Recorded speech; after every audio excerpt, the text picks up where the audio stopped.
3, 2, 1. Hey, folks. We are here June 23rd, 2019, episode 53. Welcome to Bouncing Brains. I'm Sean Hatfield. And I'm Freddy G. I think so. And I wake up like that some mornings. Yeah, sometimes. And this beautiful episode is brought to you by Rockstar. If you would like some legal liquid cocaine that makes you feel great at 7 o'clock in the morning, get a Rockstar. Or if you just want to feel like a rockstar, drink a Rockstar. Or go to dental school and learn how to commit fraud. I don't recommend that one. Yeah. That's not something we advocate. But we don't frown upon it either, though. Yeah. No judgment. Unless you get caught, and then there'll probably be judgment after that. Yeah. And it won't be pretty for the most part. Yeah. I don't know, man.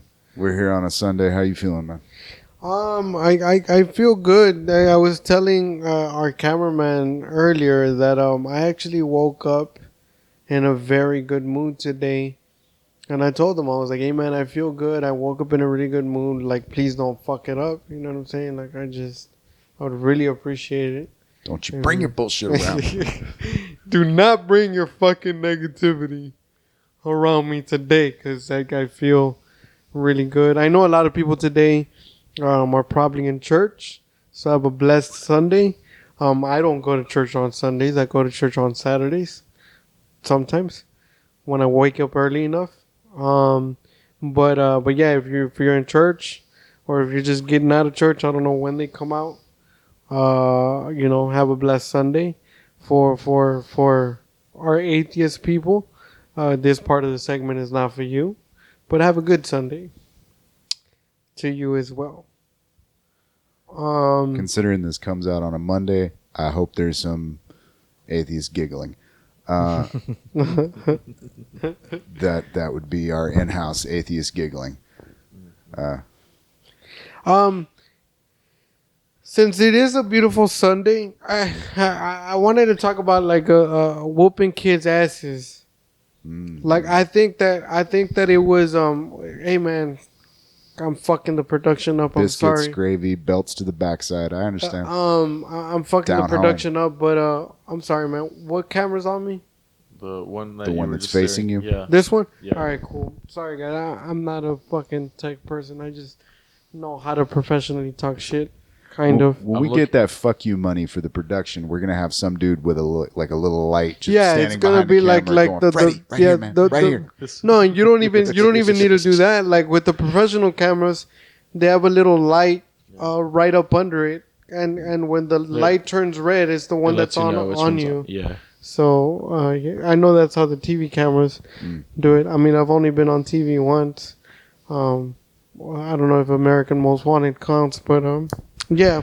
Ambitious motherfucker. You could have gone with Cops, but nah, you America's Most Wanted. No, but yeah, man. Whooping kids' asses. The reason that I bring this up is because I was up late yesterday, during my writing session, and I'm currently working on this bit just strictly on discipline and how we were disciplined before, when we were growing up, and the discipline today. And I was telling my co-host off camera that it's just weird how when we were growing up, I was telling them that our parents were actually allowed to be parents. Like you can whoop a kid's ass. And I want to clarify that real quick. You should never beat a child, period. Like no kid should ever be beat.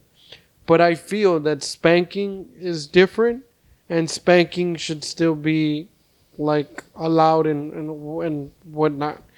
And I just feel that there was, because of the discipline that we were given, like I feel that like in my case, it saved me in a lot of ways from bigger shit. Don't get me wrong, growing up I was still a fuck up. Like I still grew up and I did drugs. I went to jail, shit like that. But even at that, like as crazy as it may sound, like I was not that bad. You know, I made a mistake. I made mistakes. I went to jail, shit like that. But I mean, I wasn't that bad. I'm still alive. I'm not in jail. Thank God that I didn't fall into the prison system. And I feel that it was because of some of those ass whoopings that kind of kept me on a straight and narrow. I think it's a matter of just from having this conversation with various people, man. I think it's a matter of like understanding that there are extreme consequences. I mean, not even that extreme. If you're talking about just like the typical spanking you'd give to a child, that's not extreme. But what it is they realize that the kid realizes they have pushed their parents to the point where this is not. We're going beyond the normal communication channels that normally exist between parent and child. It's not like hey, you can't do that. Hey, I need you to stop that. It's like no, I don't. Yeah. We've gone beyond words at this point. That's and I'm glad that you brought up that point because that's the other point that I was gonna bring up. You can't spank your kid for every fucking thing because you have to understand that when you have a kid, because I have a kid and I'm also a new parent. My kid's only about to turn 2, so you have to, when you become a parent, like you have to understand two things. Two things got to be clear in your mind. That kid is gonna have a lot of you in them. So all the stupid shit that you did growing up, more than likely your kid is going to continue to do. That's one thing. Second thing is... I love how you assume adults have gotten past the stupidity, but you're an optimist, Freddy. No. I mean, I get it. But the second thing that you have to keep in mind is that a kid, no matter what you do, what you say, who they are, you have to keep in mind that they're still a kid. And kids are going to fuck up. And not only are kids going to fuck up, but you as a parent, you have to let a kid have a kid. Shit, no. Not that. You have to let a kid... Damn, Freddy, you're letting all your fundamental conservatism out. It's like, we got to be allowed to be parents. And I need grandbabies. No. You have to let a kid be a kid, is what I'm saying. Meaning that a kid is still gonna go and spill a cup of water. A kid is still gonna grab a water hose and wet your ass if you give it to him completely. Like, and these are the things that you can't go off on your kid and spank the shit out of them for because they're a kid. You know what I'm saying? Like. Yeah, but there is... I'll be honest. Just as we've had conversations about like socialization and stuff like that, man. Like even as an adult, you gotta you can allow yourself to slip into some patterns that are antisocial. You know what I mean? You can be a fucking complete asshole.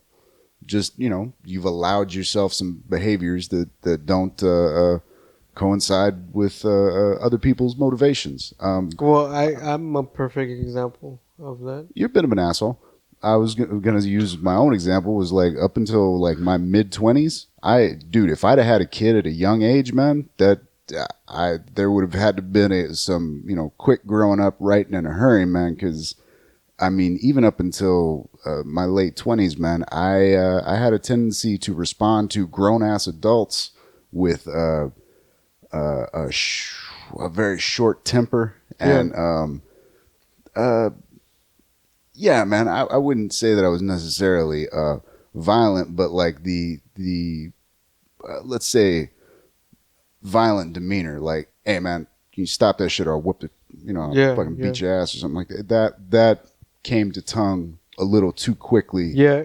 And like, hey, I'd like to think I'm a little more mature at this point, but there are some people that should not be parents because they haven't even dealt with their own fucking nonsense, man. Which is where, again, we were talking about this before the show. There's some people, there's a reason that we have the kind of oversensitivity at this point to even moderate the physical discipline of children, because some people should not be allowed to hit anybody. They're just bad at controlling that action. Now, another point that gets misconstrued when it comes to spanking is that when you spank a child, there's a huge responsibility that comes upon the parent when you choose to use that discipline method. What I mean by that is, like, this is what I hate, and some of my family members do it, and I get pissed off with them. You can't just spank a child and, like, that's it. You spank them, you send the kid on their way, and that's it. The right way that I feel that it needs to be done, you have to spank the kid if you're going to choose that discipline method, but then you have to explain to the kid why you did it, and you need to make sure that they understand why they got the spanking. And you have to take it a step further if it's a small child, 5, 6, 7 years old, and get recognition that they understand why this act occurred at the time that it did. Because if you don't do that, then there was no lesson learned. There was no lesson learned for you as a parent, and there was no lesson learned for that kid. Yeah. And then that's how you have these kids that grow up. Because I've heard people say, well, it's because if you spank your kid, that's why they grow up with resentment towards you and they're going to hate you.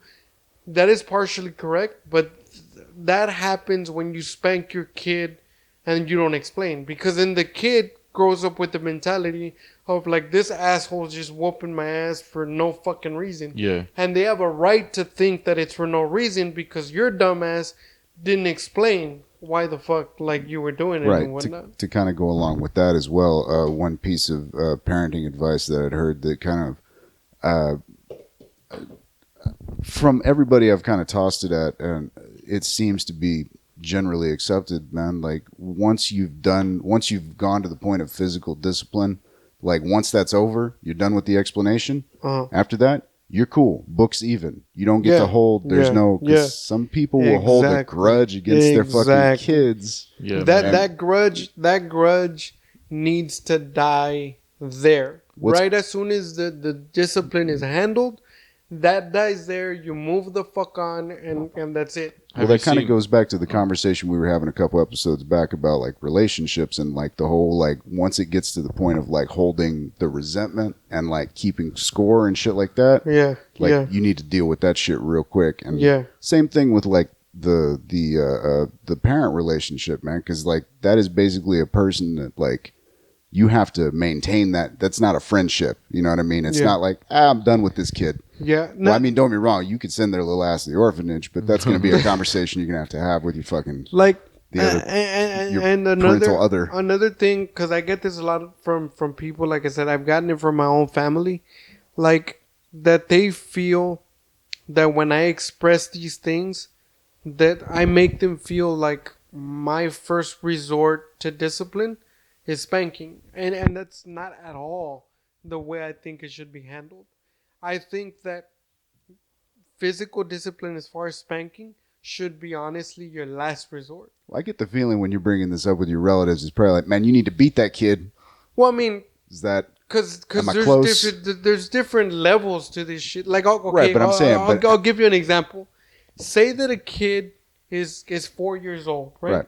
And say that this kid grabs your, I know people can't see, but we have a shitload of equipment. Say that kid grabs your recorder, right? Right. And this kid just thinks it's hilarious if you were to grab your recorder and chunk it as hard as he could at your face. Now, we have already had failure points all along this story, and you're only 15 seconds in. Exactly. So that's the drastic picture that I wanted to paint. This is the kid you want beaten. Exactly. Disciplined. Exactly. No, I'm glad you cleared that up real quick. Again, I'd like to point out I am better now than I ever was. But yes, okay. Anyway, yes. Yeah. So this is the situation that you're trying to present to them as, like, there needs to be some discipline. At that point, you're beyond talking, and let me explain why. And this is clearly a child that is not receiving this discipline at any point. Exactly. I feel like you guys are talking about me. Thank you. I touched Sean's equipment, and this is me getting beaten up at some point. So Greasy fingers. And the reason as to why you would resort at physical discipline at that point is because, and again, this is where people disagree with me, but I don't care how old you are, especially if you're 5, 6 years old. By the time you're 5, you should have a sense. Somebody should have already told you, you don't do that shit. Regardless of what happens, you don't get things and deliberately throw them at people. You don't do that. By the time you're 4 or 5 Right. years old, you should already know. So if this kid is doing it at that age, it's because one, he deliberately did it. He's done this before. Okay, that's one thing. And second thing is, he deliberately did it. And the third thing is, he deliberately does not give a shit. So if the kid deliberately does not give a shit, then you deserve like an ass whooping, because that's where you skip all those steps. The point that I was trying to make before. I love how you worded that vaguely. So the ass whooping could go to the kid, could go to the parents. Either way. Depends Either how way. far along he got in this little plan to fucking beat me with the recorder. That's the other thing. That's the other thing that I was gonna point out. If a 5-year-old kid is doing that, Right. that is also not the whole fault of the kid. Yeah. That means that the parent, Yeah. you fucked up somewhere. Have you seen instances where the parent spanks their kid for everything? Yeah. Yeah. Have you noticed that it takes the opposite effect? Mhm. That now this kid is more aggressive. Oh, that kid's bulletproof, man. Yeah, dude. This Yeah. kid is like Yeah. basically a psychopath. Which that's the point I was trying to Yeah. make, that I was trying to make earlier. You, before you get to this spanking point of the discipline, like I said, you can't spank your kid for everything. There's your kid's gonna fuck up. Like I said, I'll issue a challenge. You can't spank your kid for everything. What you're going to produce is either a psychopath or a Spartan. You will have a little fucking warrior tribalist creature running around your home that will have no fear of you or any sort of fucking authority discipline. Yeah. And will likely be so, if not enamored, immune to like any sort of like physical abuse, likely to take the kind of risk that's going to get that kid either killed or in jail. Exactly. So you have to have these conversations when it comes to discipline, like the other disciplinary action before you go into the whooping of a child, is you also have to be a parent. And part of being a parent is you can't resort to like spanking your kid all the time. So you have to literally sit down and you have to have these conversations with this kid. Let me throw this at you, man. What are your feelings on like really young age daycare scenarios where essentially the parent is not there for a large chunk of this kid's waking existence when all the little, don't touch I'm living proof of that. My kid is very young, and she was basically born and kind of raised, if you want to put it that way, in daycare. So are you? What are you seeing as far as the way she's responding to your? My kid. The thing about my kid, man, is that they are very smart, and I'm not saying it because she's my kid. I'm saying it because this kid has already learned. Okay, I can get away with this. She's about to be 2. Right. But she's already learned I can get away with this. I'm more than likely not going to get away with that. So going back to your question, she's in a daycare where it's not really a normal daycare. It's like a learning center. Right. So they're teaching her. They're teaching her things like manners, like as far as like when she sits Is down. it like a Head Start program or something like that? Yeah. But they're focused more on her interactions with what's going on around her. Yes. So they're on top of that shit. So exactly. So this is how I know that what they're doing at the daycare is working. And this is a problem that me and her mom have sometimes. Like at the daycare center, she's one of the most, well, not all the time, but most of the time she's one of the most well-behaved kids, meaning that She doesn't throw temper tantrums when they ask her to do something. She shares her toys. She sits down when they ask her to sit down. She relaxes when they tell her to relax, so on and so forth.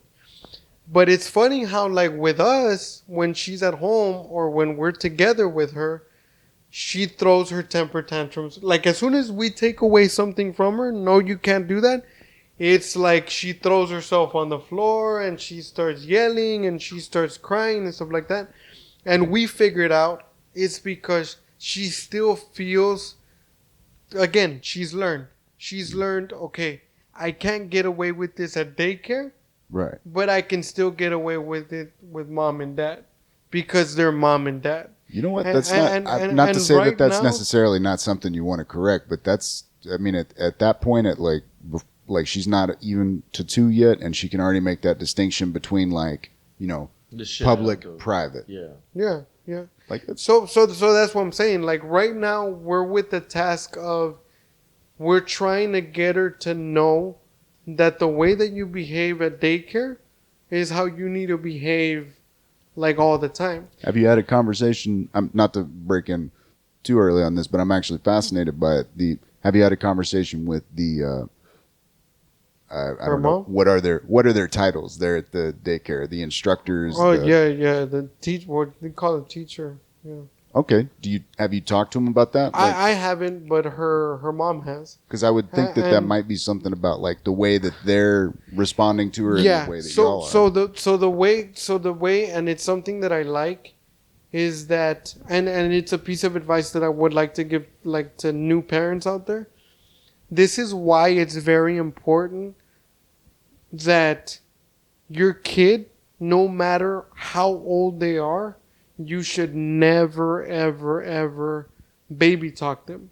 That goo goo gaga shit and all that bullshit, you should never do that. Always talk to your kid like if you were talking to a regular adult. Right. Meaning, like, look, this is why you do this, and this is why you should do it, and this is how you do it, and this is why we don't do this and that and the other. Explain to her, like, if you were, even if she's 2, even if she's 3 years old, because the biggest misconception with older parents, they feel that just because they're 2, she's not going to understand if you're talking to her like an adult, which is not true. Child psychology has proven that kids are, especially at an early age, their brain is like a sponge. Right. So anything that you teach them, and from the way that you talk to them, they're gonna absorb that information. And not only that, but if you baby talk them at a very early age, there's proven shit studies that when you baby talk them at an early age, you also slow down their learning. I've noticed also that, for example, in my own family, there was a bit of a split between like I had relatives and my own mom would get pissed off when people would baby talk, the little kids, and I've noticed that the kids that grew up without having that, they don't do that to other kids. Like when they come around a baby, that's not a thing that's in there. Yeah. So, Yeah. like you said, they're a sponge. Yeah. They basically soak it up and go, I guess it's the way you talk to a baby. But, Yo, it's the exact same way with dogs, dude. You Oh, don't yeah. do that to a dog, like, cause that like has the same effect as what you would do it to a kid. It like regresses them. And the other thing is, and this is not a joke, I'm not trying to be funny, I really do mean this, but I don't want to go into detail because it's a whole fucking conversation that I don't want to go into detail because I don't think we have enough time. But parents, please, please, please keep your kids, especially when they're 2, 3, 4, 5, 6 years old. on the leash. Keep your I'm kids. kidding. Keep your kids off Ritalin. Please do not let a You know, doctor. 5-year-olds on Ritalin. Yes, Dude, I've heard people I do, bro. putting their kids on I do, Ritalin bro. as early as 5. As 3 to 5 years old. Please do not. You don't know the damage that you're doing to a kid when you At least put that wait for drug. them to get like to 16 or when they're teenage. Fuck that, man. No, like if you're gonna do like it, what I I'm mean, saying is because I think there is an imbalance chemically. With people there's that an actually imbalance chemically, Yeah. and not only that, when you like I said, parents, do your research. There's nothing wrong with reading. There's proven fucking studies where when they're in a very early developmental stage when they're 3 and 5 years old. So when you introduce that chemical into their brain, you also start to damage their attention span. That's why you have all these kids at 5 and 6 years old that you look at them and they're spaced the fuck out. Like they're literally like they have trouble paying attention, and then that damages their learning ability when they're at school. Right. So all I'm gonna say is there's alternate ways to deal with your kids' Yeah. energy, But and do it the right way, man. it's also like not the same dosage that you would give a It regular doesn't kid. matter. I get it. Yeah. I get it, and that's the argument that fucking doctors have. Well, it's gonna be a low dosage. No, it's completely like sometimes it's a different like it's a different compound of the drug, like Adderall XR Right. and Concerta. Right. Like, But again, you're still talking about fucking It's still a drug amphetamines. Yeah. that you're Yeah. introducing into that kid, man. And the only point that I'm trying to make is that when a kid is that young, they don't. I'm not a professional doctor, man, but I really strongly feel they don't need it. You know what you need to do as a parent when you have a kid that's very hyper and that supposedly has ADHD or whatever? You need to fucking take that kid to the park and let that little fucker burn that shit off. You let him run, you let him play with a toy, have him outside, have him fucking explore, you know what I'm saying? Because that's the only way that they're going to burn that energy off. I think some parents, they just freak out when they see that their kid has too much energy. Mhm. And like, because I equate it, I mean, I know it's different, but I equate it the same thing as dogs. Like, whenever they're a puppy, these dogs are going to be like crazy, bothering you. Right. Like, they're just, because they need to expend that energy. Yeah, You know, they're yeah. puppies, they need to grow. And I think most parents see kids actually playing and Yeah. being kids, and they Yeah, say, like, oh, my exactly. kid's got ADD. No, man. Like, my kid's so see, hyper. And my kid, not every kid is like that as well. But my kid is gonna be one of those kids. My kid, I can already tell right now, she's all over the place, and she's the type of kid that she has a lot of energy. The other day we went to the store, and she was running, but I mean like, how do I explain it? Not only was she running, but she was like running back and forth in the same space. Like she kept going that way and this way and that way and this way and that. It looked like somebody was pressing fast forward and rewind on a fucking like. It wasn't like she was running to get somewhere. She was just running she to was run. just running. She was just like running and shit. And her mom got mad at her, and I didn't. The reason that I didn't get mad at her was, first of all, because there was nobody in the store. We were literally the only two people in the store. So she wasn't going to run into anybody. There was a big space. There was no furniture. There was no chairs. There was nothing. So I was like, dude, just again, going back to what we were talking about earlier, those are behaviors of her being a kid. Yeah. Right. That's what the fuck a kid does. You know what I'm saying? Right. Now, if she's 18 years old and she's doing that, there's a fucking problem. You know what I'm saying? Yeah. That's the fucking issue. But I would assume you'd get her a helmet long before then. so yeah. You know what I think the big problem is? Because I've had friends that go as they're like in their early 20s, like almost like exiting their teenage years. They go to the doctor to get an ADD medication so they could take for finals or for just to be badass at school. And there's there's really not a test specifically designed to make sure that you have ADD. There's stuff that they check for, but it's not something that they actually can test for. You know, like they check because they ask you, hey, are you like, do you do this? And they give you like an exam. Yeah. But that exam is like, it just, if you're able to answer the answers correctly, saying, hey, I do this, I do that, but there's no way of actually going into your brain and like checking if you have this deficiency. So this like there's a lot of my friends like were able to get ADD medication. Like with me, like I know, I know that I have ADD because I've looked up, like I've known for a long time what the symptoms are and shit like that, and I have every symptom like to the T. Like, but my biggest thing is that I have a lot of fucking trouble paying attention. Like I have a lot of trouble paying attention for a long period of time. How do you? Well, okay. Well, clearly, man, you enjoy stimulants to some degree. You know what I mean? Even caffeine is a mild stimulant, and right. And cocaine's great. Okay, so what I'm saying is, do you could probably understand the, let's say, where the stimulation could help certain people focus if they did have a attention issue of some degree. Well, what I see where you're going with it, but what's your point? Okay, we can both agree that medicating kids with some of these substances, amphetamines, and I'm not even familiar with those methylphthalates or whatever the hell that was. Yeah. I forget what the name brands were for those, but my point being is we can both agree kids should not be medicated with this stuff. This is one of those. This is one of those issues that they need to be of a certain age, just physiologically, before they should be even introduced to some of these substances.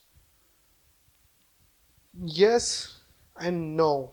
And Explain that. Yeah, I'm about to give you. I'm gonna try to give you the shortest explanation I can, because I experienced this. Motherfucker, we got at least like another hour and a half to kill. So go ahead. So the reason that I say yes and no is because growing up I was in special ed classes. Right. But they didn't put me in special ed classes, and I ain't got time for political correctness. I'm not trying to offend anybody. I'm trying to get my point across.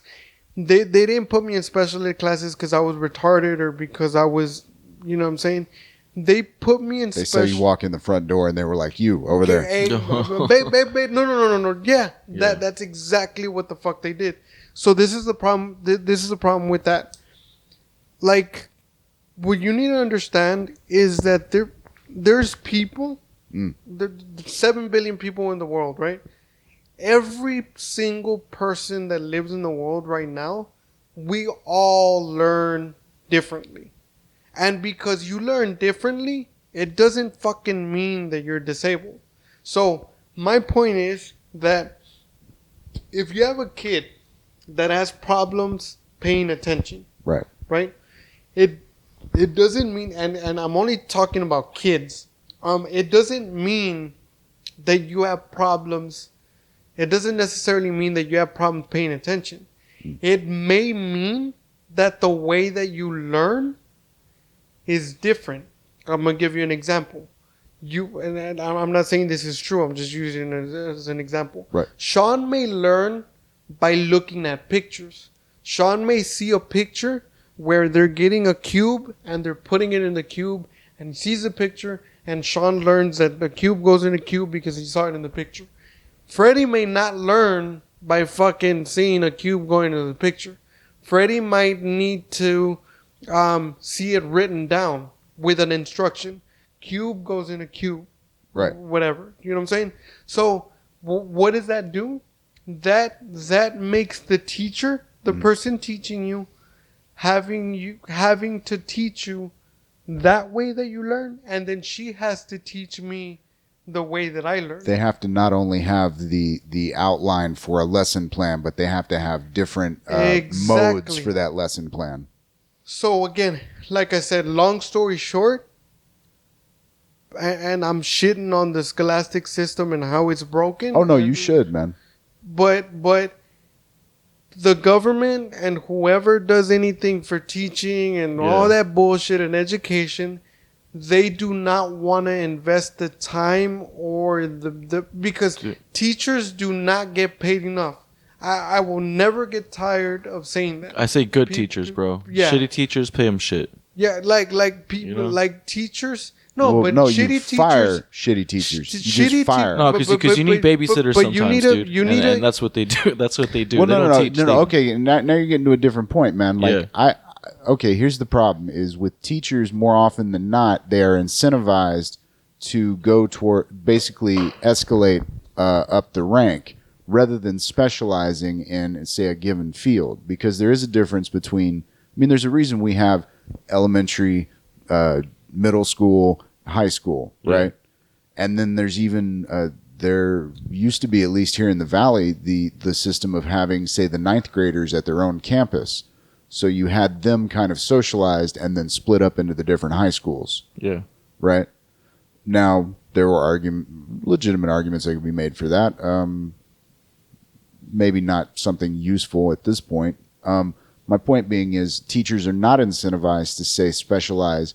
Some of them do. You see them what am I saying here? Gravitate towards, say, elementary school or high school, but they're not incentivized to specialize in that, in the sense of, like, as Freddy's bringing up, being able to identify how these kids are breaking into their different operating Mechanisms. There you go.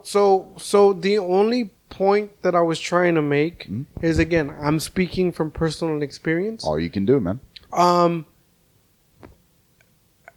If somebody like a teacher or whatever Yeah. would have taken the time for them, not me, for them to learn the way that I learned, like my method, dude, honestly, I would have never had to be in special ed because I'm not the smartest fucking person in the world, bro. I'm not. I realize that. Yeah. But I'm not the retarded person that they painted me to be. Yeah. Like the joke that I run on stage, that was real shit, man. Like I really did walk into that classroom and I was like, the fuck is wrong with these people, you know?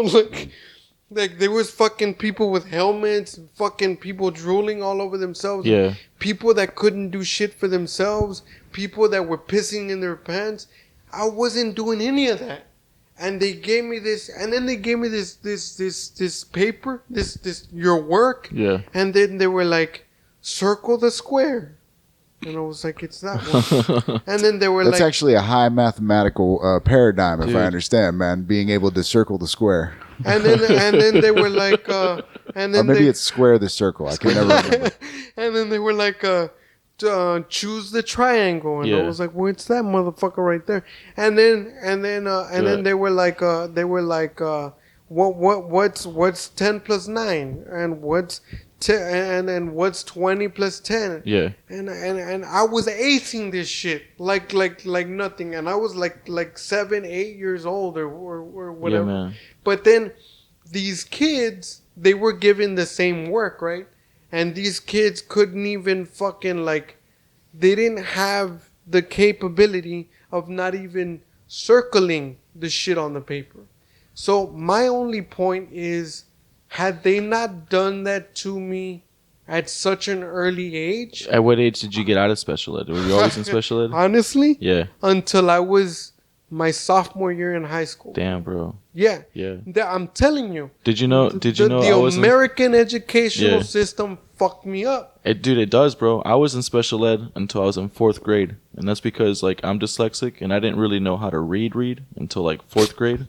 No, Like the way he's No, I didn't know how to 'cause- read, you know? yeah, dude. I knew how to read words, but read effectively, I didn't know how to do it, so I wasn't able to pass the tax test or whatever. Yeah. So they put me in special ed because those people don't take the test. No, You know? And yeah, basically, yeah. okay, now was this an issue of them misidentifying, or them trying to skip around the system? Like this kid, I just think it can't was understand word problems. I think it was misidentifying. Okay, Because I really had a hard time reading. so essentially, what happened with Freddy is they didn't know what the fuck to do with you, and they were Yeah. like, he's not Yeah. fitting into the fucking Now, program. Yeah, dude. now, this Yeah. is the other thing.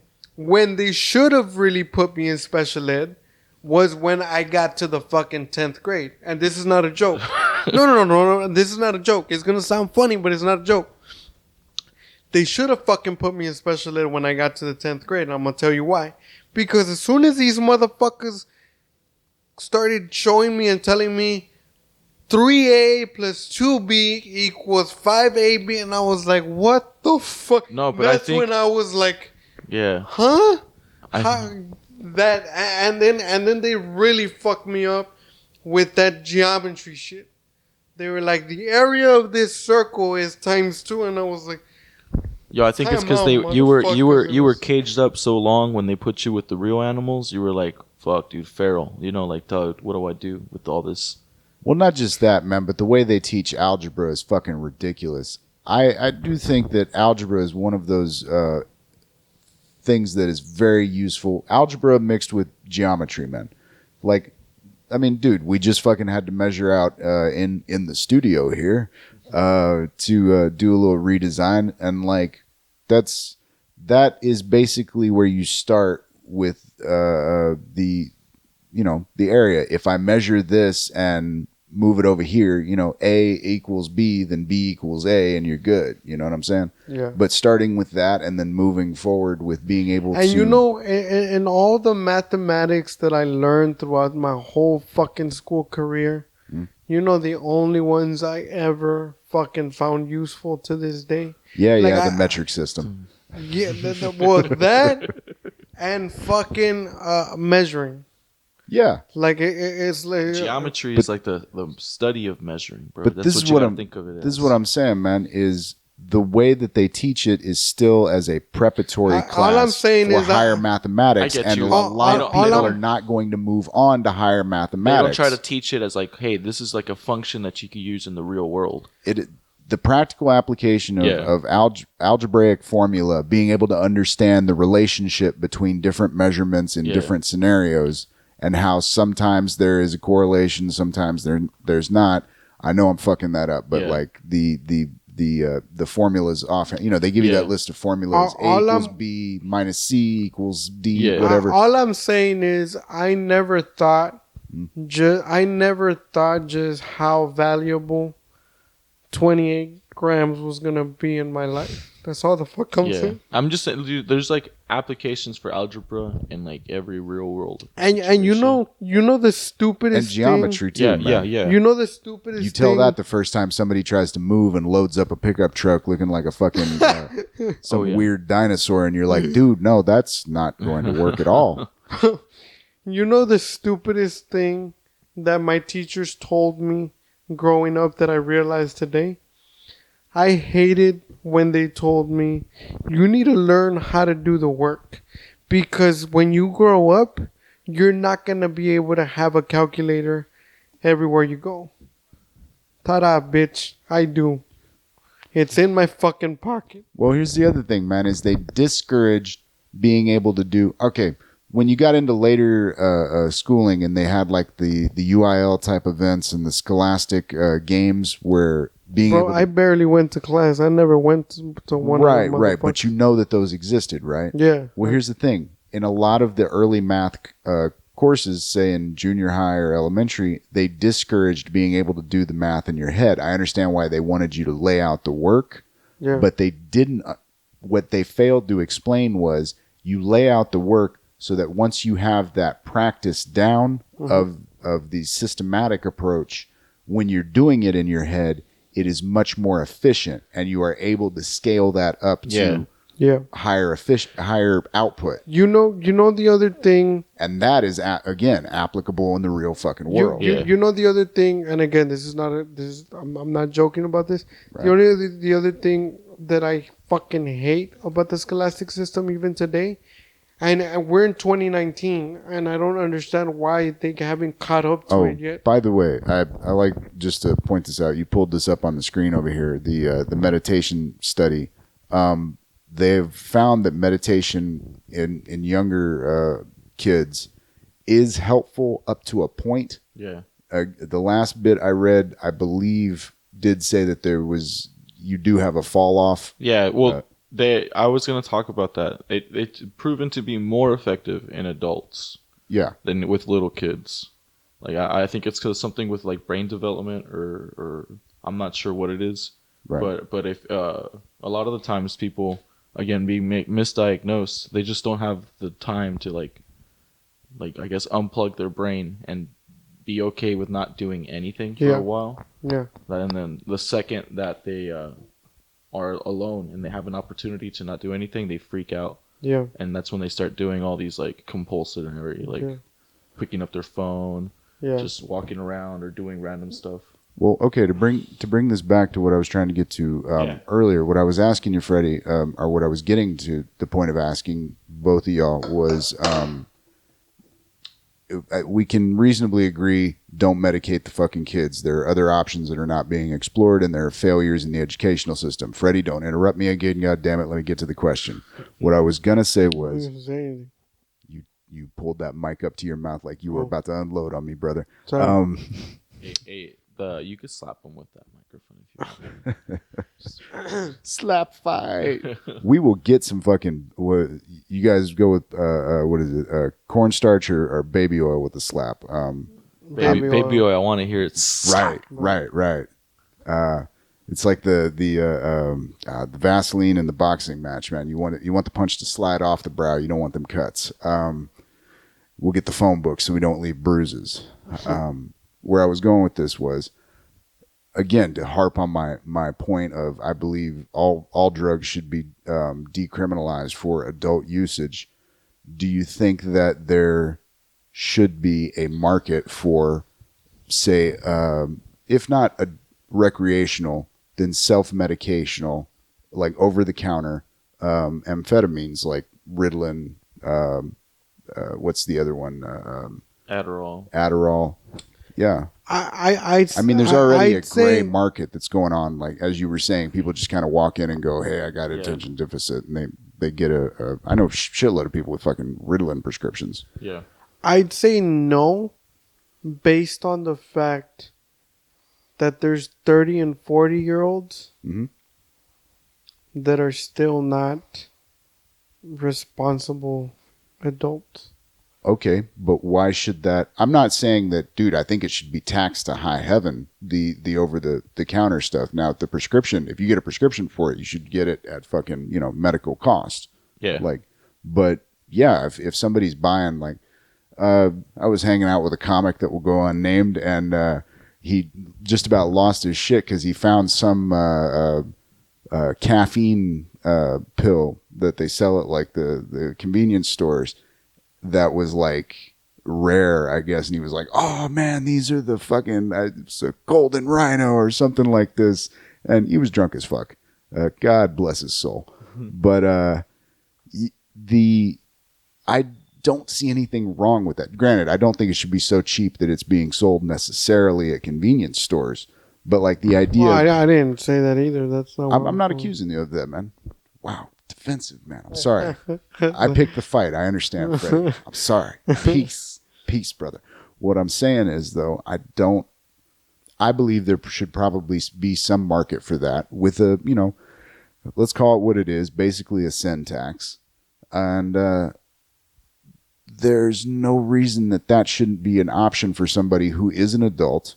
And my proposition is there should be no reason that a adult who is willing to pay the cost for it, both in financial and any downside to it, should not be allowed to do so. Arguments, gentlemen.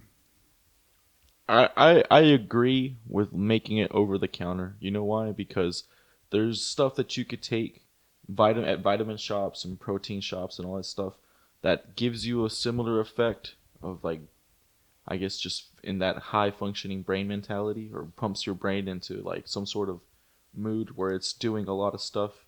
But none of that stuff is like really FDA approved, and that's the little fine line that supplements get into. So if y'all feel, and I'm not saying with at what least I'm about with the to Ritalin say, and stuff like that, it has to go through the FDA. Not saying that the FDA is 100% like they're looking out for your best interest, but at least there's records of the ingredients and all this stuff. And what I'm saying is, and I'm not saying necessarily that y'all are making a push for this, but I'm just going off of the thought. Like, if y'all feel that way about that, there's a lot of ingredients and there's a lot of studies and proof. I think there's enough proof that there's different strands of cannabis that do the exact same thing and it's more natural. So why not make a push for that? And I'm not afraid to say it. Right. I'm actually saying the push for that should also include the push for full, as I've made the case on here before. I believe cocaine should be legal so that we can regulate the market and ensure that people are not. I, again, believe that the deviant behavior, a lot of it, not all of it, but a lot of the deviant behavior around drug use comes from the unregulated nature of the market at the moment. And I think that could be curbed by allowing access I also, to legal... going off of the exact point that you're making right now, I also do think that if you were to legalize everything completely across the board, fucking crime would go down, addiction would go down. Yeah. What people don't understand, and again, I'm not a medical professional and I'm not a fucking genius, but I figured out, again, I was in special ed classes, but if I can figure out that I feel, and I wish I could prove this somehow, but I strongly feel that people that do cocaine, people that do heroin, all the illegal drugs that are considered illegal right now, and that have a high addiction, I feel that people do it more so because it's the thrill of doing something illegal. I think there's an element of that, but I think just as much, it might be 50-50, the self-medicative part of it. There are certain things that can be alleviated by certain substances. You know what I mean? No, and that's fine. But and that's exactly what I'm saying. I'm saying that if, like, for example, you're saying there's a self-medication, there's a self-remedy, self-medication if you were to use heroin, right? That's why the heroin user uses it. Right. What I'm saying is if heroin was legal and this user had access to get it, I almost guarantee that, again, if it was legal and controlled, the usage, I'm not saying that person would completely stop using it, but the usage and the addiction and all of that would decrease. Because, and I know it sounds crazy, man, but I do think that it has a lot to do with it, with psychology. But I think that it would decrease based off of the fact that it's not, you're not doing something illegal. Well, like I said, man, I'd be willing to give you at least like 50-50, like half of the people that are using certain substances, even cocaine. People like to. I've even talked about the fact that it's highly addictive, but it's addictive if you allow it. Like, it's one of those where if it's like... but you have to understand too, man, that has a lot to do with your personality. Meaning I just that kicked that camera. Is that... I kicked Freddy's camera. Are we still good? We're still good. Okay, cool. Sorry, folks. like even if you allow it, I feel it has to do also with the personality of the person. Like, again, I'm the perfect example of that. I have a very addictive personality. So anything that I like, whether it's legal or illegal, like if it grabs a hold of me or I grab a hold of it, right, it's gonna take a while for me to put it down. And I know that it's because of my personality, because I can give you a perfect example. It doesn't matter what it is. Like right now, at this point, I can honestly tell you that I'm addicted to going to the gym. I'm at the point already where I feel that I can't let a day go by without getting a workwout in. Right, Like and you're about like 2 months into this daily kick, and exactly. hey, man, that's the sweet spot. Even if if you were getting some strange pussy, you know what I mean? I'd be like, yeah, man, like 2 months is like, I still want to fuck her every day. It's like, yeah, you're good. You're good, man. That's not, you're not excessive. If it's like 18 months in and you're like, yeah, man, just every, like 3 times a day, man, I hit her up at lunchtime. I'd be like, dude, you're going to chafe, bro. Hey, if you move to Canada, you could get cocaine prescribed legally. Really? Yeah, legal. It's legal for sale, transport, and possession medically though. Well, we have medical cocaine here. That's why it's a class 2, I believe, here in the States. The United States. Half a gram. Yeah, half a gram. bro. For people that don't know, half a gram of cocaine in possession is legal in Mexico. In Peru, it's legal medically. It's illegal for possession up to 2 grams. And then you could have the cocoa plants. Dude, look up Bolivia. Wait, is it? Bolivia's right Bolivia. Here. Decriminalized up to less than 50 grams. Damn. God So, damn, bro. So it's legal to cultivate. Colombia, it's legal up to 1 gram to have. Legal up to half a gram in Mexico of cocaine. If you have half a gram of cocaine in Mexico. Yeah. It's a conservative. Yeah, and the conservative Netherlands, government. it's unenforced. Small amounts. I will say this, and I know that I'm gonna catch a lot of flack when I say this, but people understand why I'm saying it. Cocaine, the drug. If you really look at it, it's not bad. Cocaine is not a bad drug. Let me tell you why it's not a bad drug. If you really look at what cocaine is, it's a drug that increases your dopamine. Yeah. The reason that it increases your dopamine is so because it gives you a better focus, it gives you energy, and it gives you the ability, because you have so much dopamine going off in your brain, it makes you feel happy. Now, that's the reason as into why cocaine is not bad. The problem with cocaine, like I've said it before, I've said this 1,000 times and I will say it again. The problem with cocaine is the problem with any other drug, with fucking Tylenol, with fucking with these bitches. Well, not Rockstar, everybody get Rockstar, but with fucking pushing hard, hard. With energy drinks, with fucking with Gatorade. I've heard people that drink Gatorade daily and shit like that.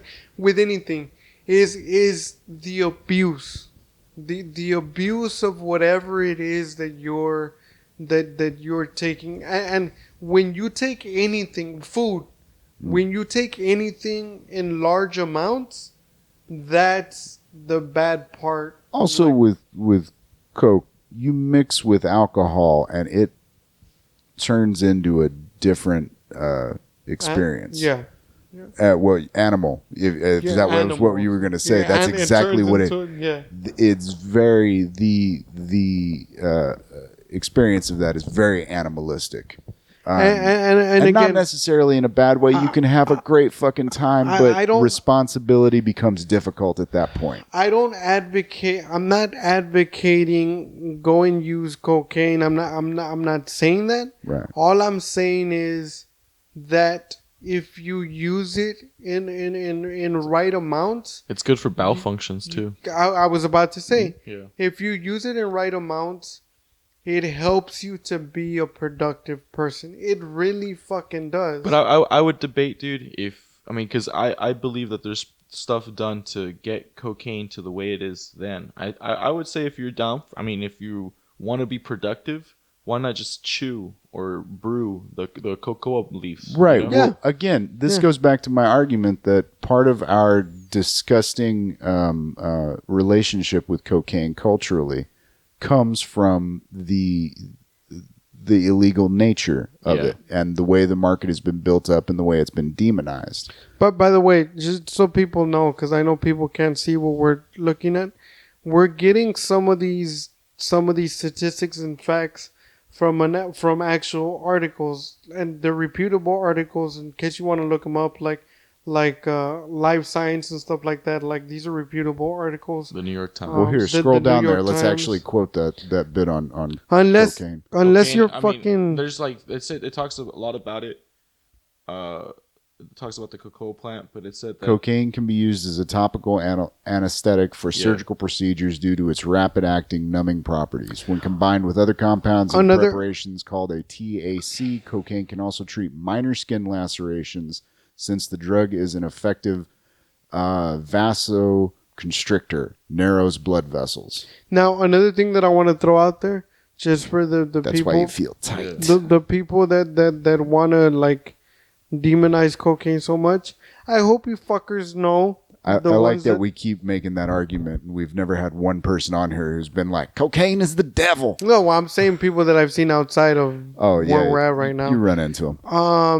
I hope you fuckers know that you motherfuckers consume you want to address them on the camera. a regular amount of cocaine when you drink Coca-Cola.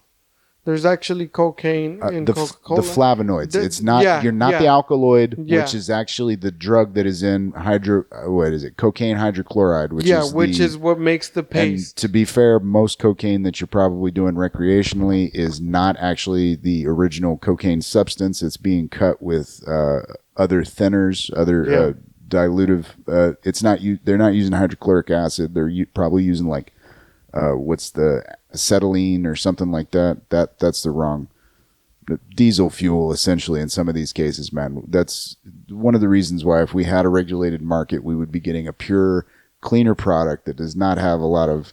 Look, man, I've done some stuff that was literally paint thinner. You could taste it. It would just be in you.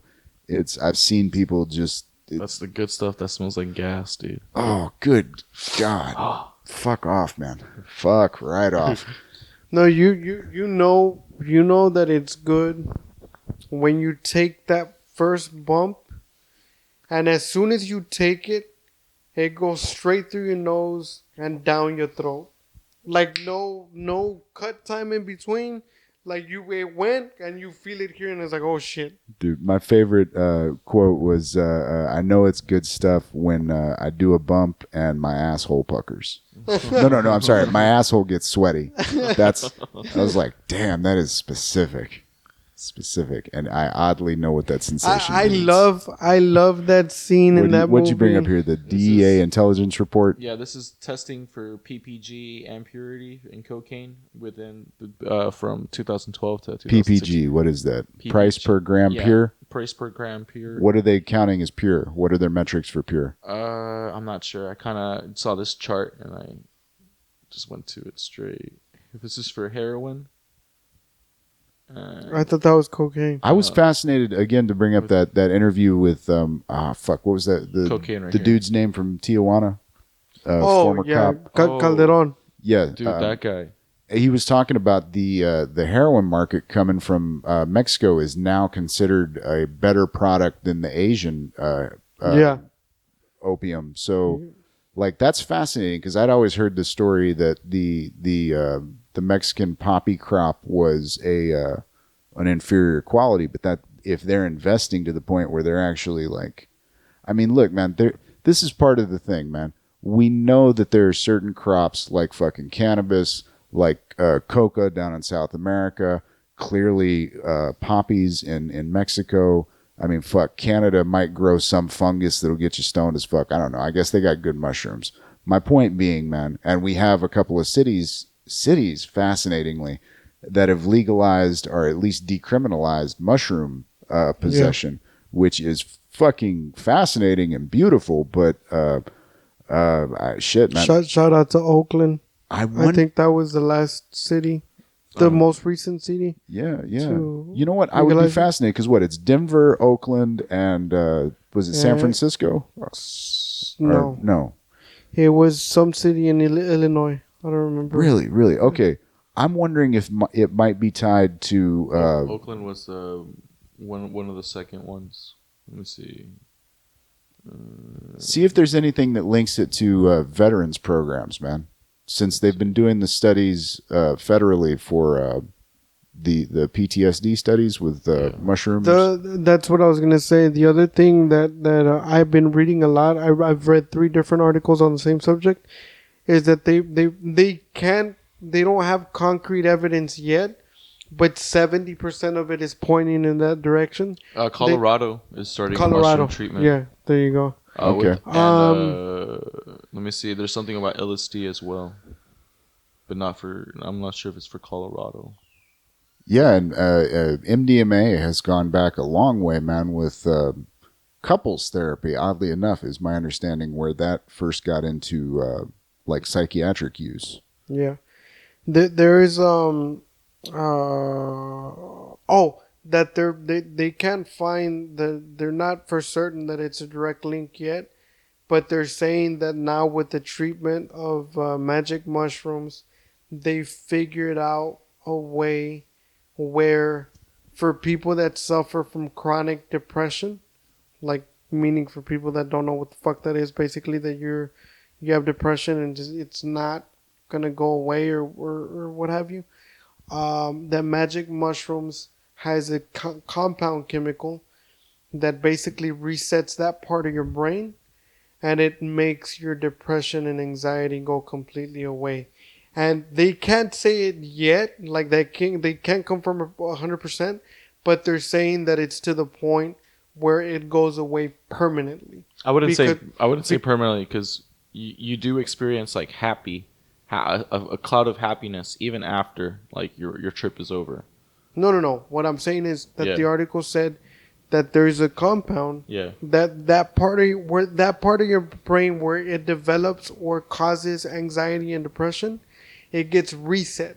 So the way they explained it was that you no longer, like your brain no longer triggers that. Yeah, you're gonna be sad, but because sad is like a normal emotion. This might be tied to the same thing, or it might be crossed wires on what you were reading. But I know there were studies done that showed that magic mushroom use, they bring somebody in who's never done mushrooms. They give them the CT scan and then they give them a dose of mushrooms, and then they scan them again, and then they bring them back in, in a couple weeks, scan them 6 months, scan them, 18 months, 5 years, that kind of thing.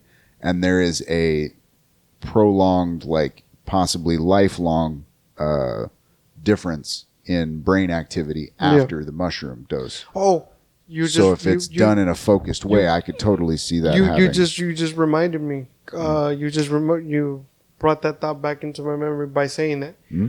That was part of the proof or the argument that they were using.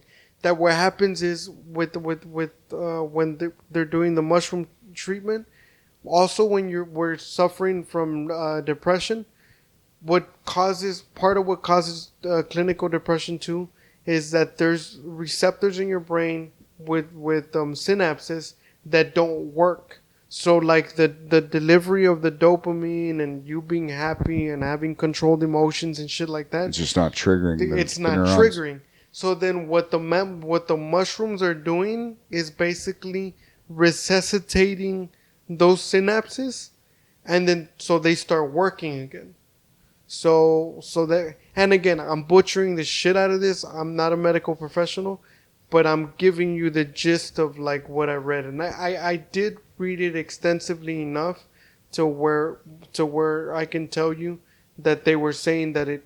That's why I was saying that they were saying that it was it could be a permanent fix because they're triggering again those synapses that weren't working, and they were finding out that's why they were calling it a reset, because it was like they were bringing them back to life, and they were now working again. Like they continued to work.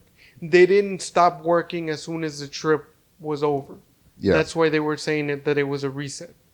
There's a couple substances that seem to have that sort of effect in different ways, like ibogaine they use for resetting, like addiction. They do use it for opiates and. Well, isn't that what they use to treat the heroin fucking Yeah, Yeah. heroin, Right. alcoholism, various barbiturates. Even like PTSD. Like I've heard people go out there for stuff like that. I'm not Oh, sure how yeah. effective it is because it's not being recorded, but Well, that's the thing is Even for so psychological long trauma. it was the only known course of action that, Yeah. that had that effect of resetting. and I'm not too sure if it even is a similar thing, but I mean, we've heard of like Indian rituals, like when you turn like 17 or when you take on like positions of power where they would give you psychoactive elements and you will just trip the fuck out and it's in order to prepare you for like Right. Well, there was also the ritual use.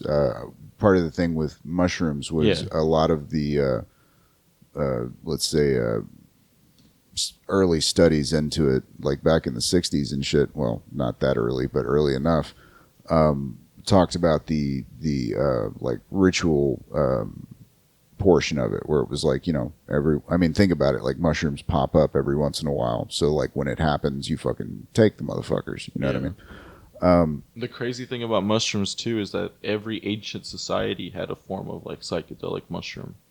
Like the Greeks had it, the people here in the Americas. Right. The weird thing with the mushrooms was a lot of the cultures that grew up around mushroom use passed down, say, mythology and shit like that. Yeah. And the cultures that descended from them didn't necessarily have access to mushroom use, but they still retained that imagery within the like say religious or cultural society. Yeah.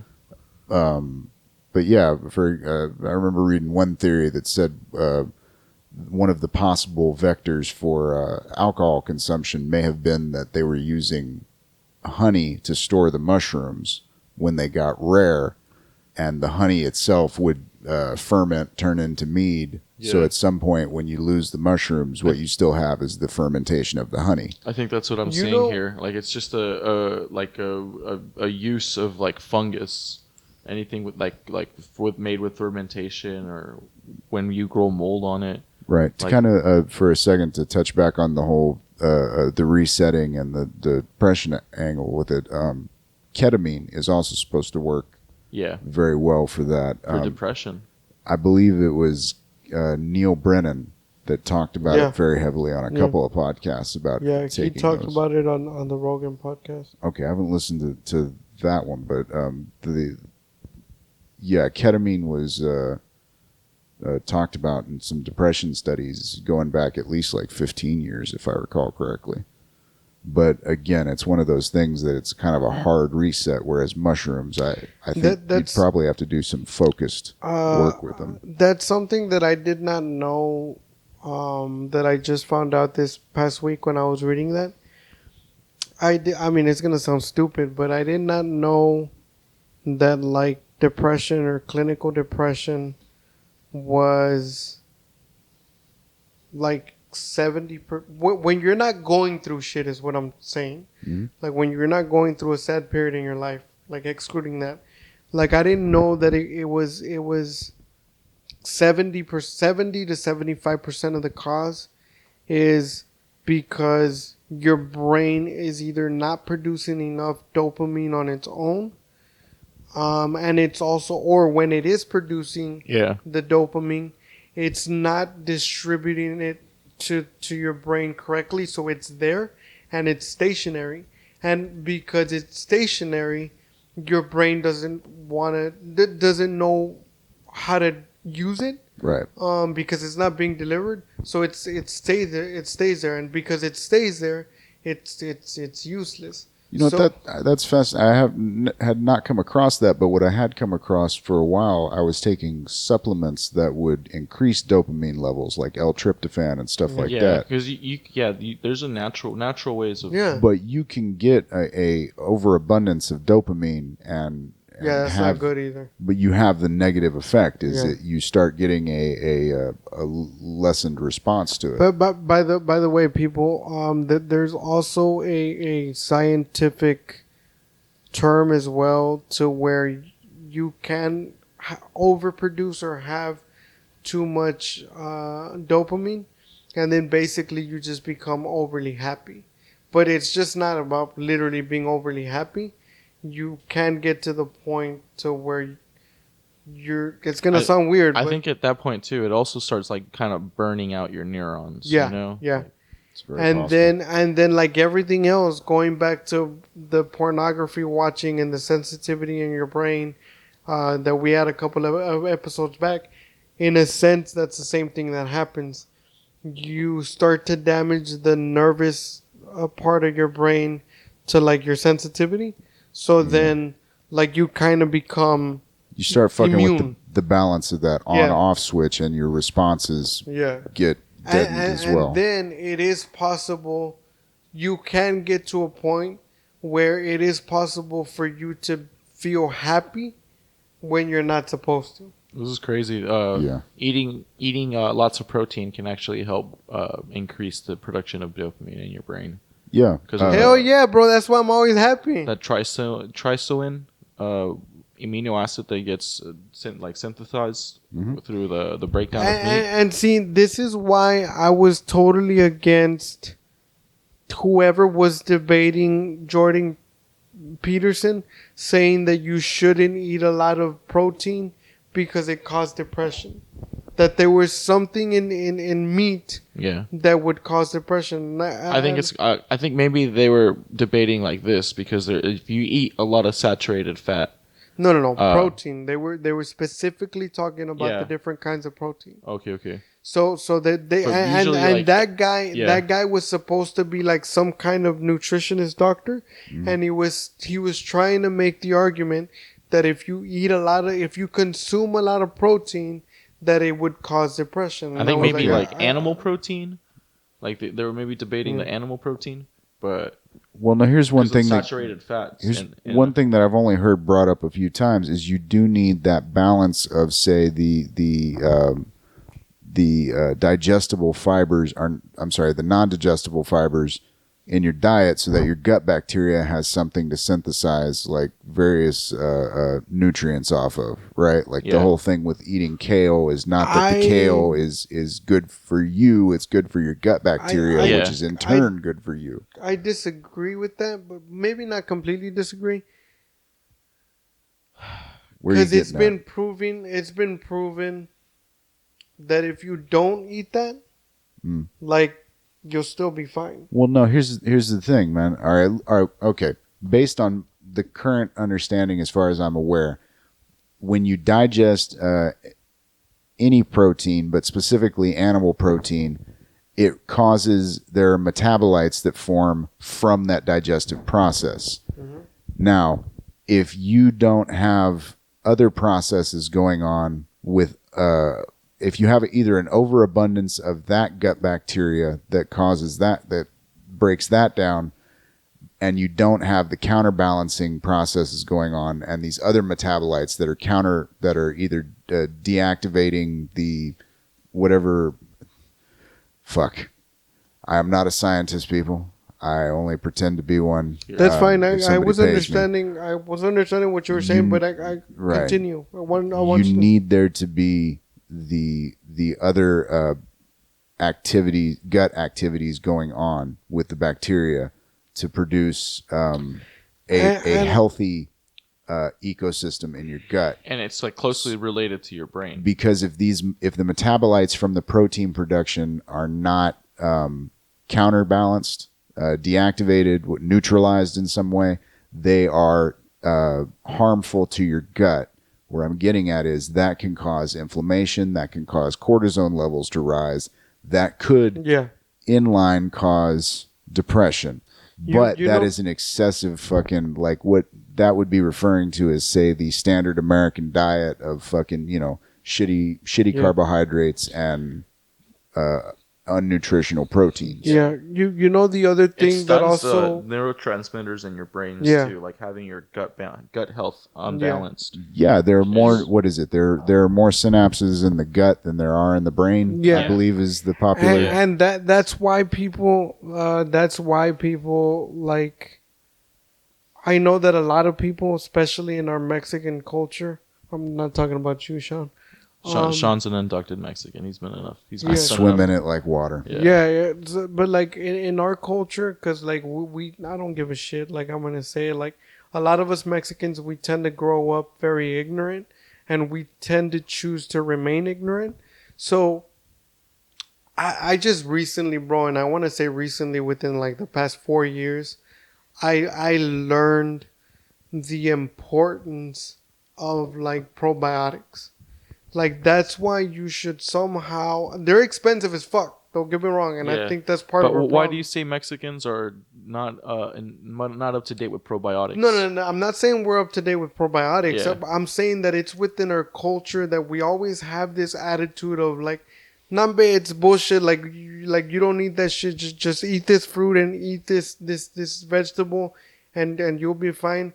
But we're ignorant to the fact of all the things that a simple probiotic does to your gut. And if we were to consume probiotics on a daily basis, people don't understand that it is possible. What is yogurt, bro?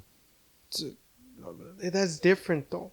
No. Well, he's getting onto something that is important, man. Like there are dietary practices that introduce, let's say, more natural. That's not the right word, but that's what Like most people more holistic. Holistic. I think, There you go.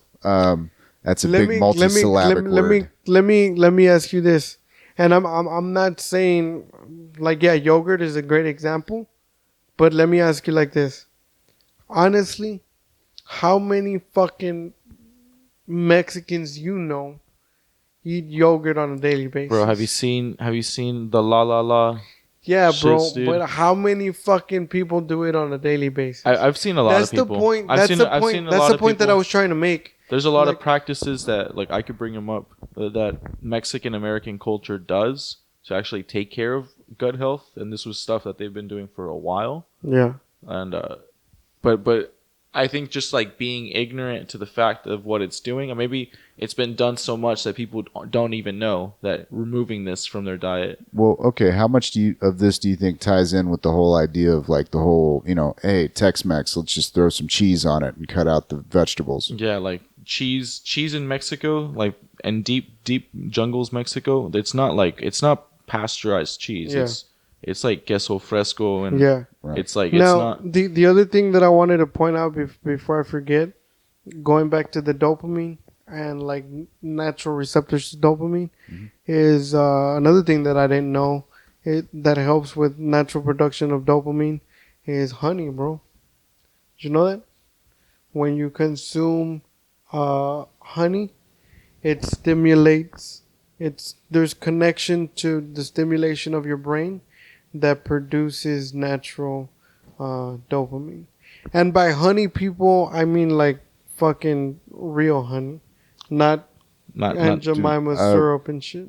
By the way, anybody that doesn't know, if you are in the valley, we have great local honey, man. Fuck If yeah. you have not had orange blossom honey, that is the shit. Like you can taste it, man. Like it's a beautiful thing. I recommend you go find yourself some. Oh, and I finally read I read an article where what you were telling me was right. Our cameraman about the rice. Remember Yeah. the conversation that we had about the rice? That I was telling you that it's not good to have too much of it.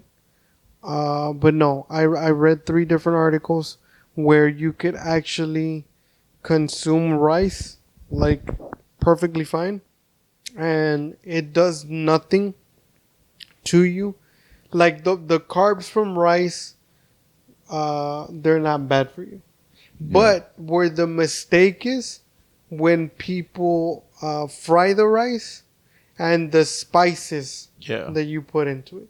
But if you were to eat rice steamed and just throw in the vegetables and something that you can put in there that also does really nothing to you is just a little bit of pepper, and you'll find and it literally said that you can like have a shitload of rice and like, you'll be fine. And it's like a filler of some Yeah, sorts, exactly. You know? And Fuck yeah. Hispanic cultures do that a lot with Yeah. like the corn tortilla, and like and that's their like I guess filler. I'm not sure if it's healthier than No, rice. the corn tortilla is Yeah. not. That's what I'm getting at. It's not. Yeah. And I thought actually you were gonna go the other way. I thought you were gonna say that's why you should eat rice Yeah. as a filler instead of the corn tortilla. The corn. Because the corn tortilla, I'm sorry, my Mexican people, I feel you, but it is not good for you to eat. Okay, now what have you come across negatively about corn tortillas, man? Because my understanding is like pretty much all you're getting is the treated, the cornmeal, the masa. So there's nothing in there added aside from the. I'm just talking about like as far as the weight gain and the fat when you eat the like the on the corn. Right, but if you were eating an equal amount rice Oh, and and that's where I'm going. Okay. That's where I'm going. Again, the problem with us Mexicans. it is easy to overfill on the corn tortillas. So this is what I'm saying. That's a great point that Sean brought up.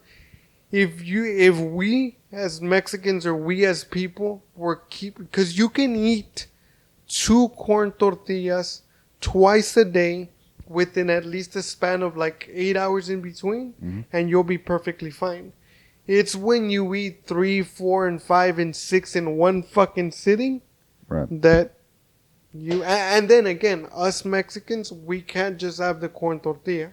We have to fucking drench it in oil, and that's what fucks you up. I love how he's bringing up this conversation like I'm not sitting right here and don't love corn tortillas. No, yeah, but you like it. I'm just saying, like, technically, us Mexicans, like, we always. It's got a lot more nutrients corn does than I thought.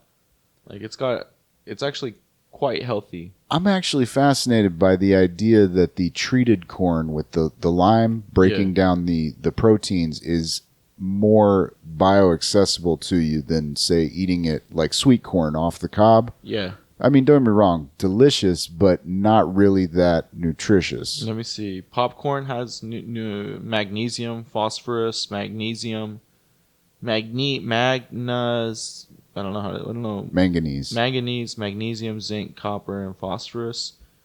Also, the last point on the rice. When you eat steamed rice, you're doing your digestive system a favor because it's easier to digest and process. And it's also a good source of carb for energy. Because also when your digestive system processes it, it's a lot easier for it to like exit your body. Yeah. But then again, like when you fry it, you throw all that shit out the window. Yeah, when you start mixing your fats and your carbs in with your meals, there is an argument to be made that when you're going to mix carbs into your meals, you should make it as lean as possible. Yeah. That's why steam it, people. Steam it. Yeah, but if you're going steamed vegetables, if you're going straight protein, get yourself a steak with a nice fucking rind on it, and then throw some butter on top of that bitch when you're done. Whoo!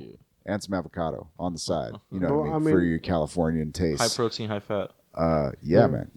Hell, and avocado is a great source of fat. And then fry yourself up an egg. Throw that motherfucker runny yolk up on top. Can we not I'm getting talk super about the hungry. food because I'm fucking starving at this we are point. hitting a meal after this. I'm not ashamed to say there are going to be some small animals murdered so that we can get down on this afterwards. We're going to have a business meeting, talk a bunch of trash, drink some coffee, and grub the fuck out.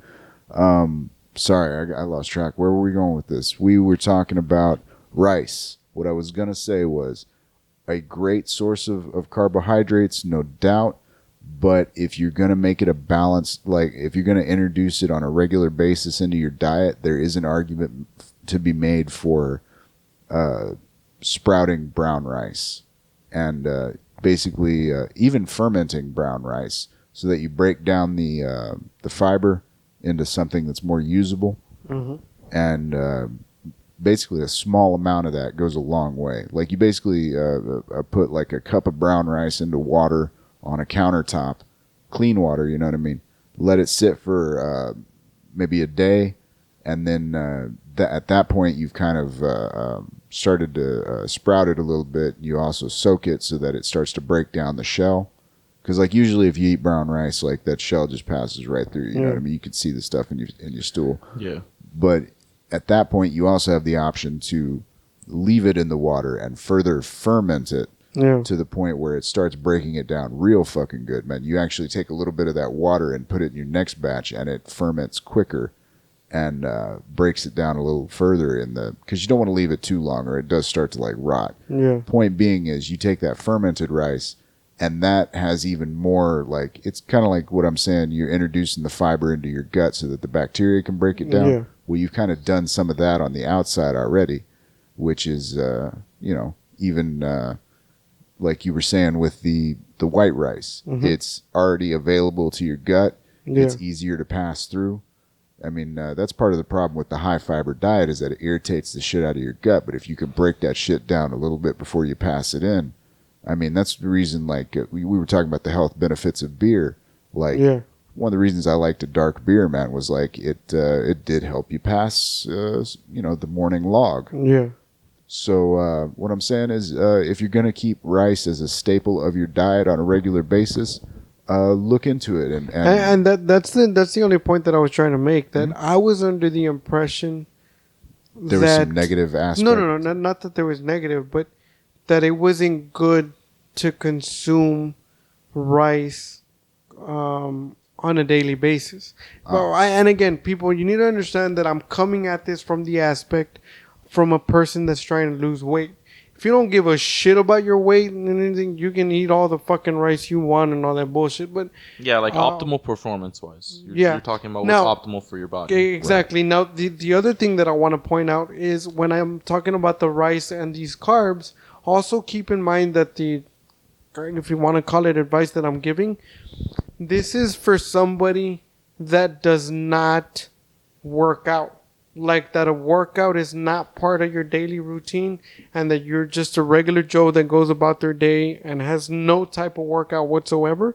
Like these are the things that you want to pay attention to. For somebody that is physically active daily, you don't have to worry about this shit and I'm talking about the carb content within like the rice and the corn tortillas that we're talking about. Right. When you're physically active at least more than 200 to 300 minutes a week, you'll be fine. The reason why is because, like me and our cameraman have talked about before, the first source of energy that your body's gonna look for to burn out when you're fucking working out is it's gonna go through your carb source. Right. So you need that. But the other thing is that if you're gonna sustain your eating habit that way and consume these carbs, you have to keep in mind that you have to sustain the workout as well. Like that's why people say, like, why is it that like people like Dwayne Johnson fucking can eat a dozen donuts literally in one sitting and be fine with it. And I want to do the same thing. Human growth hormone. You have to understand. No. But like I wasn't even, and working out. I was about to say, you don't even fucking you don't work out like Dwayne Johnson does. So not unless you work out like that, you can't go through a dozen donuts like that, and you're not gonna have the same result as well. The freaking what amazes me the most about this dude is his cheat day. Cause like this dude does not have a cheat meal. He has a cheat day. This dude eats cake, fucking donuts, and it's just fucking insane, man. Ah, dude, I was hearing someone describe I'm trying to remember what they called it, but basically what they did was take a cherry pie and put it in the middle of like a birthday style cake, like that white cake with like the icing on top, but with the pie in the middle, and then slice that shit up, man. So you got like the heavy crust on top of the soft crust, or on top of the soft cake, with the icing on top. Damn it, Sean, you're getting me fucking hungry. You know These are the things that will destroy you, sir. You know what really sounds good right now, bro? Fucking IHOP. Bro. Is that not what we were aiming for? That was totally what I described earlier. A steak the steak and eggs from. Oh my Yeah, man. god! Freddy, I like where your head's at. Where? My, All right, my all right. mouth is having an orgasm right now. Let us make the attempt to nail the landing here. Tie all these threads together. Discipline your children. Identify the modes of human development properly. Feed yourself good things, and Know your drugs. know your drugs. know and your- get no- out of the way of people's self medication. Know your drugs, It's and their- it's also their path. another Yes. thing that I want to throw out is Libertarians 2020. if you feed your kid the right foods at an early age, it will impact your child's behavior as they grow. There is scientific proof that what you feed your kid can impact their behavior, their thought process, and of course, like we all know, their growth. Right. Like a lot of people don't know that. So A lot of people out there feeding their kids garbage, Yes. saying a bunch of dumbass shit to them, and then wondering why their kid I'm not trying. fucking useless. Yeah. I'm not trying to shit. I'm not trying to shit on McDonald's, but I am. Have you seen this? There's diets or diet hacks that you could do with kids with autism, and it could significantly help with like the symptoms of autism. Yeah. Yeah. Yeah. And Yeah, it's- actually, I've got a couple friends who deal with autistic kids. I mean, their own autistic kids, and they have to watch their diet pretty closely because they notice a difference if Yeah. if certain foods are introduced. They have a lot of it is gluten. Like if you look at it, that's Yeah. what they're Yeah. talking about. Gluten, Yeah. man. A lot of Yeah. people don't know, man. Gluten will fuck you up. Like it will. Sean Yeah. can attest. Yeah, hey, and just to be fair, man, I may have done a couple things to exacerbate the situation. There are probably people running around out there. It's like, what do you call it? Lactose, man. There are people that can drink milk all day long, every day, and they're not going to have a problem. You know what I mean? They will receive all those FDA attributed benefits of calcium and strong bones and all that shit and have no issues dietarily. But there are people out there that will have issue with gluten, will have issue with dairy, eggs, red meat, fucking nuts, various, I feel bad for the people that are allergic to peanuts. yeah. The reason that I feel so bad for them, they will never experience the deliciousness of peanut butter. I don't understand. And Do you that- like peanut butter? yeah, I'm a fan of peanut butter. And there are studies out there that show that peanut... It's also very good fat, by the way. Right, but peanut allergies is one of those allergies that, if identified early enough, does seem to respond well to exposure therapy. So if you introduce certain foods into your kid's diet early enough, if they're going to have an adverse reaction, one, better to know when they're young, but also there is evidence to show that exposing it to them on a regular and controlled basis can essentially eliminate that adverse response to it. Their system stops identifying it as a toxin, Yeah. essentially. Yeah. Now, granted, that's not going to work with all kids. And again, if your kid has an extreme reaction to anything, get a physician. Also, in on this. another thing that I want to throw out there is the use of natural peanut butter, meaning just basically the Yeah. healthiest and purest type of peanut It butter. kind of sucks when the oil all floats up to the top and you got to mix that shit back Yeah. in. But you know what? Once you do mix it back in, man, that shit is beautiful. It's also good to prevent heart disease and clogged arteries. So a good dose of peanut butter daily is also good. Yeah. Don't get the shit with the sugar in it. You want the high fat, See, low it's sugar. it's low in carbs too. Yeah.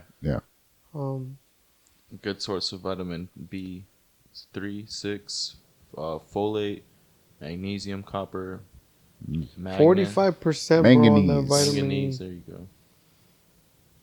Yeah, man. We're gonna teach you this word today. Yeah, dude. So there's still some words I don't know how to say. And it's like, It also has antioxidants. yeah, rich. But in honestly, antioxidants. something that I do want to push as far as antioxidant, man.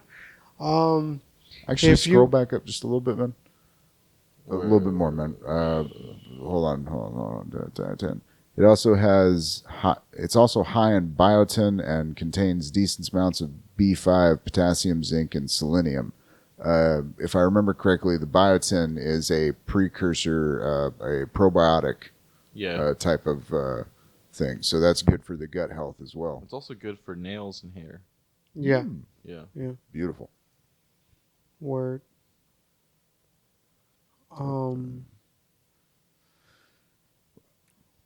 What are we at? We're at an hour and 40. I think Wow. we can close out. We don't have to. You want to call this one short today? Yeah. Too much talk of this food. So I mean, usually I don't want to like curse this episode, but every episode, the last topic that we talk on is usually like the closing topic, is the one that is usually the good one and usually needs more time. So I think like closing it right here. We could even maybe land it at the 2 hour mark What do you mean landed at the 2 hour with mark? our. Never mind, Freddy. What did you have to say? My bad. No, Oh, tell man, me. What do he's been partaking of the herbs behind this camera again. Yeah. Can't leave this kid alone. Are you supposed to eat them or what? You gave me the lighter. I didn't know what I was going to do that for. Yeah, no, I think you just swallow. I think that's all you gotta It's do. your answer for everything, Freddie. Yeah, just swallow. Freddie, we got these contract negotiations. Do they know how to swallow? Yeah. Can they swallow though? Oh Yeah. man, granted, man, you can talk about like the complexity of like Dave Chappelle's material and some of the subjects he goes into, but one of my favorite bits of all time is like, I'm gonna get Botox on my balls, paint an angry face on them, then walk up to women on the beach and go, "Ma'am, do you suck nuts?" No, hold on. Will you suck these nuts? It's just beautiful. Shit. Yeah, man. I think I'll be honest with you. I don't know what the fuck you were trying to tell me with that. Damn, Freddie, But, are you still yeah, carrying that lady I'm across that lost. river? It's cool, bro. All right, cool. It's cool. But yeah, I think this would be a good spot to, because I know that if we touch on something else, we gonna go for at least another 30 minutes. Yeah. So, with that being said, this episode was brought to you by by Rockstar. If you want to feel like a rock star, or if you want to feel like you're on liquid cocaine that is legal, get yourself a Rockstar. Keep It's whoring got and- this shit also got vitamin B. Shit. Rockstar does not cure dyslexia. It sure as fuck doesn't. But it'll make you confident enough to not give a shit. It's got vitamin B. So fuck me up there again. Vitamin B, 0. Well, this one has 0 calories because, like I said, I'm on a change of lifestyle diet, and so yeah, it's really good, man. And it's got taurine, shit, Taurine. and caffeine. It's a Taurus, and that's good with Capricorns, I think. Freddie, keep whoring until they put a ring on it, brother. Keep whoring until they put a ring on it. Yeah, man. So get yourself a rock star, and so you could be a rock star, and you can find me on social media across the board at Freddy G on Facebook, Instagram, and Twitter. And you can find me at hatfieldstandup@gmail.com, as well as on Facebook and Twitter. If you'd like to find the audio version of this podcast for download, you can go to shoutengine.com/bouncing brains. You can find the audio also available on Stitcher and Google Music Play app. You can listen to premiere episodes every Monday, Wednesday, and Friday at rgvtitanradio.com. You can get in touch with us at bouncingbrainspodcast@gmail.com, as well as Bouncing Brains Podcast on Facebook, Bouncing Brains on Twitter, and that is it, ladies and gentlemen. It has been beautiful. It has been a pleasure that I did not feel. So I don't know if we've had the pleasure. Because if we've had the pleasure, we would have felt that we've had the pleasure. How does that go? Do Hey. you feel like I feel? I totally fucked up that quote. Yeah, were you eating some of this herb stuff that I got over here, dude? Yeah. It's from that fucking movie. I told you that wasn't granola. From that movie, what's it called? The fucking 50 Shades of Grey. no man, the fucking with Mike Epps. Have you had the pleasure, sir? No, Dude, we haven't had the pleasure. First of all, you need to reach out to Mike Epps and tell him that he needs to make a Mike app, because that shit. Word. Mike Jones messed it up, bro. But Mike Epps, dude, come on. It rhymes with app. Yeah, man. This guy's a lot funnier. Look, I'm dyslexic as fuck, but I got an idea for you. The Mike Ep app. Word. Fuck the both of you, but that's a good idea. Oh, we are horrible at marketing ourselves, but we got ideas for days, y'all. Come at us. It's just Mike Epps. That's just my idea. Hey, look, shut the fuck up. We got notes. Shut the fuck up, man. Just trying to poison this well. People. Yo, Mike Epps, shout out Mike Epps. He wasn't funnier than Chris Tucker in the Friday franchise, but you know what? He did a damn good job. Yeah. And I contend that Friday After Next was an honorable entry to the series. Yeah. Yeah. Top flight security of the world, Craig.